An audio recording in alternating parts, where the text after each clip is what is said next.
Hello and welcome to From the Be All End. I'm back again, and today I've got Justin Connolly, Chris Bowden, Simon Evans is stuck in some airplane toilet, and who is it? Mr. Greaves is still faffing about in Malta, isn't he? So It's just a slightly depleted bunch, but obviously the most sensible of the five, whatever. And we'll be reviewing, obviously, our performance against Norwich, looking forward to the game against Watford, having a little bit of a laugh at Chris Wilder and Sheffield United, and maybe a little bit of chat about how good the fans were on Friday night. So, Justin, what was your take on the Norwich game? Unnecessarily nerve-wracking, Wasn't it? Is the way to put it. I mean, I don't know why we've got this habit now of really battering teams and going 2 up, and then just sort of relinquishing the pressure and letting them get back into it. I mean, I thought they had a bit of a go, didn't they, Norwich? They especially, in that second half, they were quite aggressive about it. But it should have been out of sight by half time. We were so much better than they were, and created so many chances that it shouldn't even have been in doubt. Still, it's nice to have a bit of sort of excitement and entertainment, isn't it? We've not been used to that this season so far. It's something, isn't it? Yeah. Yeah. What was your take on it, Chris? Yeah, it was another of those. Like I say, they flew out the chaps, Burnley. It's sort of said before the game that Norwich have been playing a lot more aggressively and trying to press higher with more intensity, try and control games. And you saw none of that. It was Burnley. They strangled the life out of them, nicking the ball time and time again. And it was a matter of how many they scored, weren't it? They get the 2. Hannibal hits the post. Steve has a chance that probably should put away, in all fairness, and a few other bits and pieces. And I say the job's done, isn't it? At half time, this is the problem in games like that. The crowd were terrific Friday night, but at times it's hard when the game is won, and Norwich were offering absolutely nothing at this stage. And then second half, Norwich, having not remotely even looked like trying to score a goal, just sort of did again what they've been doing recently. We talked about the centre half pressing into Burnley's half, and they did that. To be fair to them, and dictated play a bit. They were more aggressive, but again, they weren't going to score all night until they get a corner kick, and it sort of pings about a bit and hits Stacey, the substitute, and goes in. And then out of nothing, you've got a bit of a nervy situation. But there was a guy saying down the stairs on Friday night, it's like, well, what are we panicking at? We haven't conceded 2 goals all season in a game. If we score two goals, I mean, we've said all season, if we score once, likely it is we're going to win. If we score 2, we're certainly winning. And, Norwich are the only team to have scored twice against us in the league all season. That's over 2 games, which we've won both. Yeah, it's absolutely, it's staggering how good that record is, and they deserved a clean sheet Friday night, and we deserve more goals. And but heap the pressure on as we hoped they would. I know it was almost as if Norwich were that bad, and I think they were as bad as anybody who's come to the turf that first half. They offered absolutely nothing, did they? And it kind of lulled us into this false sense of security that we'd just be able to see the game out. But I was particularly impressed by the way we went when we actually they scored, how we reacted. And it's been symptomatic, I think, of the season all told, how we react to situations that we haven't seen before. But also, coupled with that, the way that the fans got behind the team. You could sense, definitely on the TV, that there were, even right at the death, when we got that kind of free kick and there's 30 seconds left and it's just a case of James Trafford hoofing it, there was that guttural shriek of "Come on, Burnley," and that's when the crowd's on side and Turf Moor's on side. Did you feel that as well, Justin? I have to admit, I was watching it on TV at home. I wasn't at the game, and I had the sound turned off, so I didn't. I gave you such a great build-up there. I know, as well. I know. I was hoping you were going to go to Chris then because he was there. But I wish I had done now. I have this. I get so annoyed. I get so furious with the commentators on Sky who seem to want Burnley to lose every game and were willing Norwich to pull the force a miracle. I know. But it is true that that's how when there's a bit of jeopardy involved, that's when the atmosphere really is at its best, isn't it? That's when they really do get behind them. But I'm going to have to defer to Chris for the the definitive view. You saw on occasion, I think Jadon Anthony, sort of like lifting his hands up to sort of say to the crowd, "Come on." And Josh Brownhill did the same, and the crowd responded. They were magnificent, and they didn't need the prompting either. It's, as we said in the pod that went out Friday. I think it's almost better when Burnley are underdogs, and but we're underdogs, but in a situation where a season's work was on the line, in those last few minutes, and it was a bit of a battle, wasn't it? Oh yeah, the slightest. You're looking at set plays where Norwich we're going to have the joy, and the nature of their goal, it just ping pongs around and anything can happen. And Trafford came and made a magnificent claim, and calmed everything down. But it's the fans, as we've said all along, they will respond. They don't need any sort of let's have Flags Day or let's have this day or whatever day. They will respond. They will be behind the team 100%. When, I say we're all looking ahead to this Sheffield game as being critical, and it may still well be yet. But when they need to be, they'll be absolutely firmly behind the boys. The noise was terrific. When Turf Moor is at its absolute noisiest like that, and the place is bouncing, there's no better place. It's fantastic. Yeah. In his post-match conference, Scott Parker seemed to say that's the best the stadium sounded since he's been there, and gave special praise particularly. And you could tell on the TV, you can tell the difference. It was fantastic. So who stood out for us on Friday night, player-wise? Well, Justin. I think Hannibal quite rightly got the man of the match performance, didn't he? I love that interview, which seems to have lined a few people up after the game with him and Jadon Anthony. He's got all the vibes. He's got too much vibes. I don't even know what it means, do you? Yeah.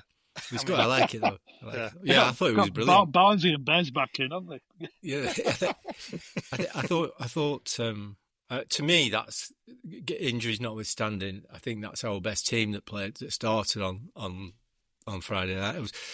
I thought. Marcus Edwards had a bit of an off day, didn't he? He didn't seem to be able to get into the game. But I thought Hannibal was fantastic. I think the qualities that we've spoken about before that he's got, that sort of, he's always on the move. He's always just pinging balls off and up in the tempo a little bit. I think that makes a massive difference to the way we play. And obviously, it's about, I mean, I can't believe that's his first goal. It's about time, wasn't it? And what a pass from Josh Cullen that is. I mean, but it was a fantastic finish as well. It wasn't easy from that point onwards. So it's brilliant to see him score a goal finally. Hopefully, it's the first of many for us. And I thought he made a big difference, especially in the first half. And when we needed to sort of dig in a little bit, he was there as well, wasn't he? Certainly was. Who stood out for you, Chris? Yeah, I think I said it's one of the last games I covered for the Burnley Express at Huddersfield, the opening night, 22-23 season. I said we're going to enjoy watching Josh Cullen. And he's that metronome, isn't he? But he was more than that Friday night. He was sort of, the goal. I'd say the pass is almost Defoe like. He's clipped it over a lad who, supposedly is 6'5". It's had to be absolutely inch perfect, and it was. Lovely take from Hannibal and composed finish at the end of it. But he absolutely ran the show, Josh Cullen. And, he got a ridiculous booking just before our time that was I didn't think was merited at all. And he's on a sort of knife edge. He committed another foul second half after that, and he was asked afterwards. Parker was asked, did he consider bringing him off? And he was like, well, I think he trusts he trusts Cullen. He probably sees a lot of himself in Josh Cullen. He's got that bit of steel about him, but he's cultured as well. He can pass a football and control the tempo of a game. And he did that because we played at a super tempo, especially in the first half. And you're looking through candidates for who's been the player of the season, and there's a lot of players who've done a lot of many good things over the course of it. But if you're thinking who's been solidly consistent throughout, Josh Cullen's got to be up there with the centre halves, etc. I tend to agree, and he's about the only one who doesn't feel any vibes. He's the only one after that goal, after picking that pass out, who wasn't really celebrating. He had a bit of a Roy Keane about him, which is what, like you say, it's that steel, isn't it? Anyway, talking about Steel City and whatnot. Great segue. I know, thank you. It seems to be that Sheffield United have lost more in a week than we've lost all season. How do we see them turning into Leeds, Justin? I don't know. This is the big surprise to me, because when we were talking about this, which one of the three was going to fall away, all the smart money was on Leeds messing it up, wasn't it? Yeah. But it's been an absolute catastrophe for Sheffield United, hasn't it? I mean, they went up, didn't they? They were in front, and they were Plymouth bottom of the table for a reason. Yeah. As Chris Wilder says, yeah. I mean, that's not going to fill them with confidence going into this weekend, isn't it? I mean, and we're kind of at that stage now as a result of their results and the fact that we've just kept plodding on nice and steadily. That I think I'm right in saying that if we win on Friday and then beat them on Monday, that's it.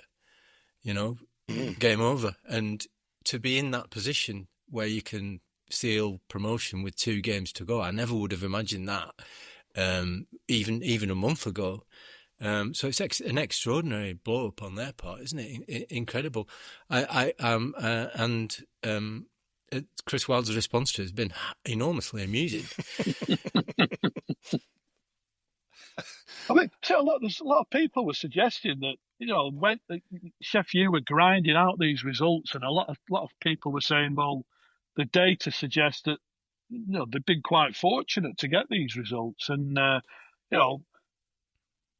over time that would catch up with them maybe, but then they showed up in some style against Coventry, and you're thinking, here we go, they just when the time comes, they're turning it on, but to lose, not only lose 3 games, to lose at Oxford. But, fair enough. It's they're no easy games, but to lose, you're expected to get something at least at Oxford. Millwall, see, one of only 2 teams to beat Burnley, but that was a turn up. And again, when I see you're leading 1-0 with 9 minutes left at the bottom of the league, that was a huge surprise. And I'd say, Chris Wilder sort of dishing it out after the Sheffield derby the other week, and. He's not, calling the fans out the other week, and then I'd say his reaction. I mean, he's sort of mouthing to the Plymouth fans, you're going down, and just don't get involved, don't react. I mean, why is he going over? Plymouth, the bottom of the league, they're giving themselves an absolute lifeline, and he's kicking off because they're celebrating. Well, they might have been celebrating in front of the away fans, but. You give it, you take it, don't you? But he's just, you can see him like there's a bit of a set to in the tunnel, and he's not handled for the guy with his experience and know-how, and the amount of games he's managed at all the levels. You'd expect him to sort of keep a lid on things, and he's a sort of he's like that sums up why you can almost see why the players have lost their heads if the manager has. Which is astonishing, because I think I watched them against Coventry, and they worried me how good they were. And how they've fallen to pieces since then is quite astonishing. Also quite hilarious because Well, look at the options they've got. I mean, in January they go in and bring Brereton Diaz in. yeah, They bring Cannon in. Cannon's not. Ashley Barnes has more goals than Tom Cannon. 10 million quid's worth for Tom Cannon.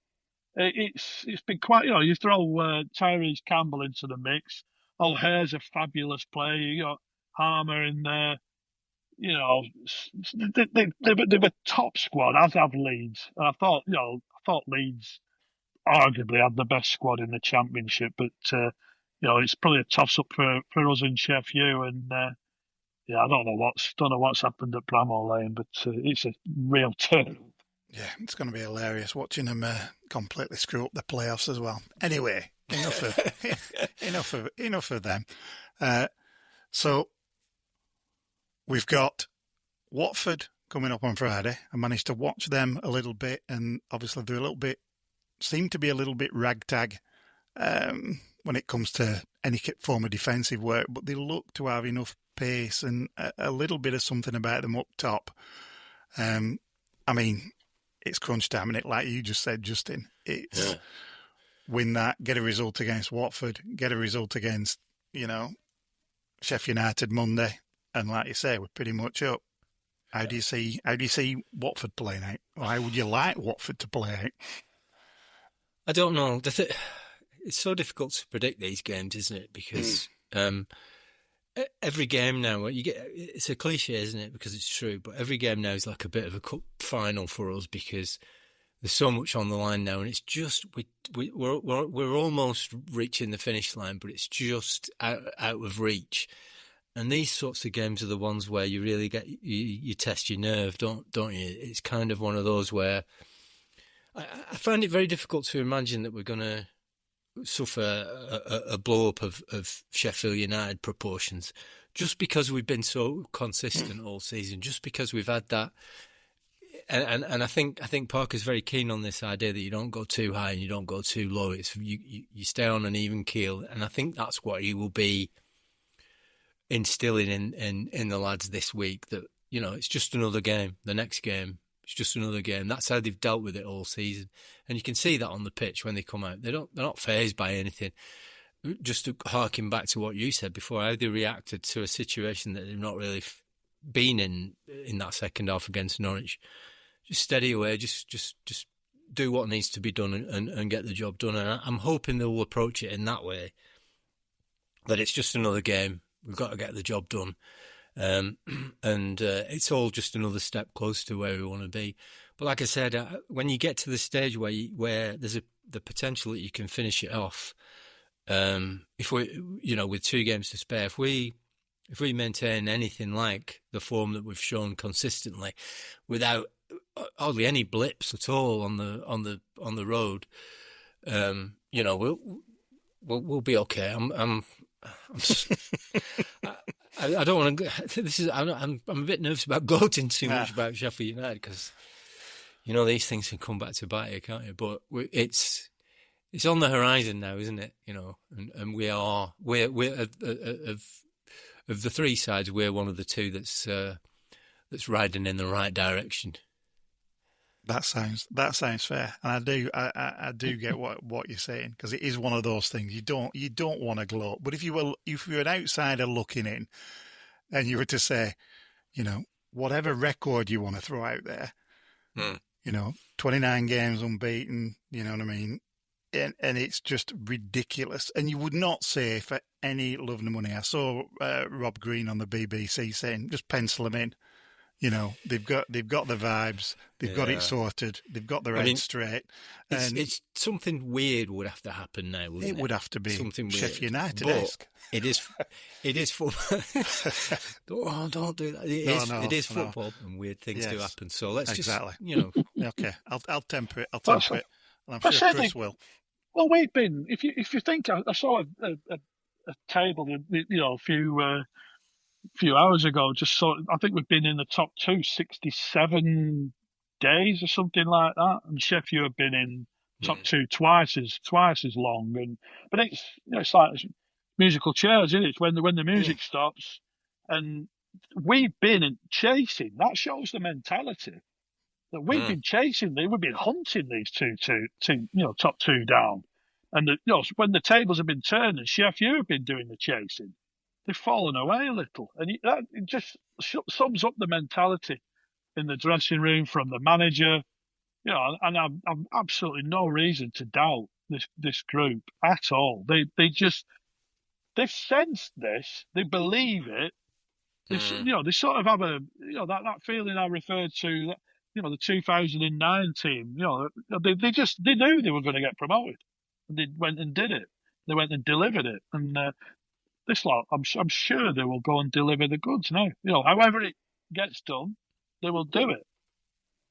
I tend to agree. And I think we'll probably leave it for a different pod as to how good this Burnley side is and where it stacks against everybody else. But when you start talking, and when people start talking in the terms that we could be breaking, like, not only British records, but almost European records in terms of performances and the way that we've gone about this season, I think it's worth stepping back. I know we've said it on various occasions, but we could stand out as being arguably one of the best top three Burnley sides in terms of a promotion that's ever existed.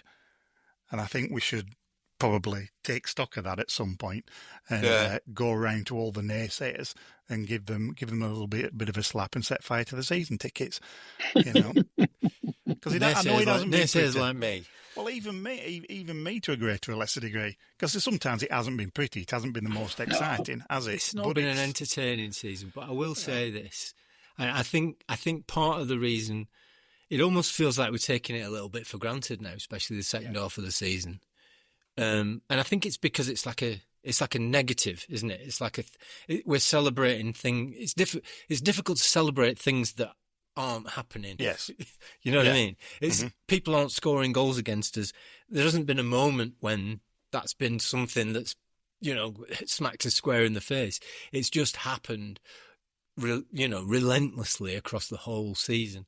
But you're right. I mean, if you look at the numbers, I mean, the stats are absolutely astounding, aren't they? If you were to sort of at the start of the season, if you said, "Look, this is what's going to happen," you'd be like, "What? This is the greatest season in the history of the club, then, isn't it?" Yeah. It doesn't feel like that because it's a negative sort of achievement, but it is astounding, and I think we will talk about it more as we get towards the end of the season, but it's all built on that. It's all built on the defence. Everything that we've done this, we've not been magnificent in front of goals, so we've had to be magnificent at the back, and they've just done it with just an incredible perseverance. And one of the greatest things about it is it's a back four that perhaps none of us would have put together at the start of the season. Hells no. Exactly. That in itself is a real sort of eye-opening situation, isn't it? So I've been quite relaxed about it all. The fallout of the way they got relegated, and the manager leaves, the players that leave, and you're looking, patching a squad together in the last week of the window, and I've been quite relaxed and sort of. I've just had this sort of, people have these expectations, and the expectations a lot of people will have been to bounce back immediately. I would have accepted a good push, at promotion, maybe falling short, but playoffs to my mind, given the sort of tumultuous nature of summertime, that would have been an achievement to me. I wasn't sort of, we're going to definitely finish top two, blah blah blah, but. Which is why I think it's all the more remarkable. So the job that's if they can go up automatically, I think Parker's done an absolutely magnificent job, and every credit it has been. I mean, I came off the Stoke game. The Stoke game was one in particular where it was just rotten. The entertainment value was nil. You've struggled against a very very poor side. We were in between managers. Ryan Shawcross took the side. We were just offered no threat whatsoever, and it was just one of those. another 0-0 on top of how many 0-0s, and that was just sort of like an accumulative, real frustration. But the way I see Edwards has made a massive difference, and the January business, and this will be.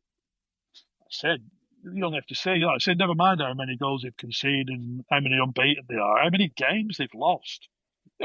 Two. It's just madness, madness over a championship season where absolutely anything can happen. Yeah, to have only lost twice. So many variables, so many unpredictables, so many. I mean, I'm just looking at the table now, and 13 goals against in 42 games. It's just mind blowing, isn't it? And the other thing is, I mean, we've said, we've not been that good up top, but we've scored 57, which is the same as Sheffield United, same as Sunderland. More than Bristol City, more than Coventry City. Obviously Leeds are way ahead in that 82 goals, but we haven't been that bad in that department, have we? We've matched everybody else. I mean, I know it's our defensive record that's got us where we are, but when you actually look at the numbers on paper, it's not been as bad as I imagined. No, but you see, you take the first two games out of the equation. I think that's where you take the goal scoring stats in, probably they've slowed, haven't they? They all count. Up to exactly, but up to the point where, like I said, the sort of seesaw moment, that tipping point when Marcus Edwards comes in and we start scoring more goals per game, and we end up, we wallop a couple of sides 4-0 at home and so on and so forth.